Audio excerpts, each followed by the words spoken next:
Well, hello. I've just been literally blown in the door after having been out delivering food for a family to the week to come. Made me remember with fondness when Andrew and I first arrived at his new parish in Norfolk to a lovely Broads village called Brundle with Poswick and Braidstone. It was about 12 years ago. The locals always called us the blownins, as in Mary Poppins and look what the wind has blown in. I always felt that was a friendly expression for new arrivals to their county. Although I was told we wouldn't be considered locals till we'd lived there for at least 20 years. However, I found Norfolk very friendly and welcoming.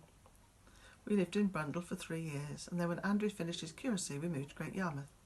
Then we experienced what strong winds and gales are really about. My life, the wind blows there.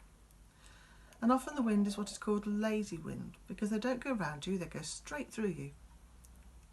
I have to say I have a fondness for watching a winter storm, but always pray that the fishermen and others that work on the water and the oil rigs are kept safe. It must be really frightening and the waves are so high. The force of nature is so strong, isn't it? But Mother Nature carries on, and she carries on regardless of the pandemic. It's interesting, we still have plenty of food to share this harvest time, despite everything. And this week we've been so blessed with food for the harvest from our schools. There is such an awareness of the need for extra food in the school holidays. And I've been watching the political arguments with interest over free school meals. There are many points of view, but the reason we have our Mary's Child charity is because it was obvious, even before the pandemic, that child poverty and holiday hunger have been prevalent for years. And even last year, approximately 4.2 million children were living in poverty, and that's before the pandemic began.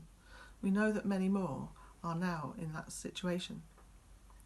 Whatever the rights and wrongs of politics, over which one of us has so little influence, all we can do is help where we can. It's so good that Marcus Rashford is bringing this into the public view, even though churches and charities have been raising the awareness for years now. The role of the church has always been to help those in need and draw attention to the vulnerable, because that is what Jesus did, amongst many other things, of course. Jesus came to help us all live in the fullness and abundance of love and life. And we can't do that if we have too little food, or love, or hope. I have a deep worry for children who don't receive enough physical food, or enough love and encouragement, as they can't thrive and their life chances are reduced. But then we all need to know we're loved and feel encouraged, don't we? Love is what feeds us the most, love of friends, family, our colleagues at work. Many people don't have good and loving families. In fact, for many people, their family is a source of sadness and rejection. And if our families are not supportive, then often it's our friends who are the people who care for us most and love us the most. But of course, whoever we have in our lives, it is the love of God that will always be there for us. The Bible tells us that God loved us first, and that we only know about love because of God, because God is love. And unlike some families and perhaps some of our friends, God's love isn't fickle but constant and never-ending. It's not dependent on us. He just loves us with unconditional love and always will. One of the saddest things in the world is the fact that some people have no idea that there is a God who loves them. And some people think there is a God, but it's a God who will only judge them and find them lacking. And yet this is so far from the truth. As St. John tells us, look with wonder at the depth of the Father's marvellous love that he has lavished on us. He goes on to say, we have discovered love's reality. Jesus sacrificed his life for us.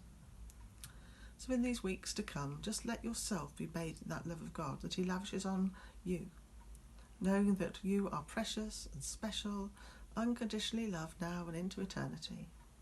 Nothing that is happening in the world around us can change the love of God for each one of us and for the world he made. Love is the beginning and love is the end. Amen.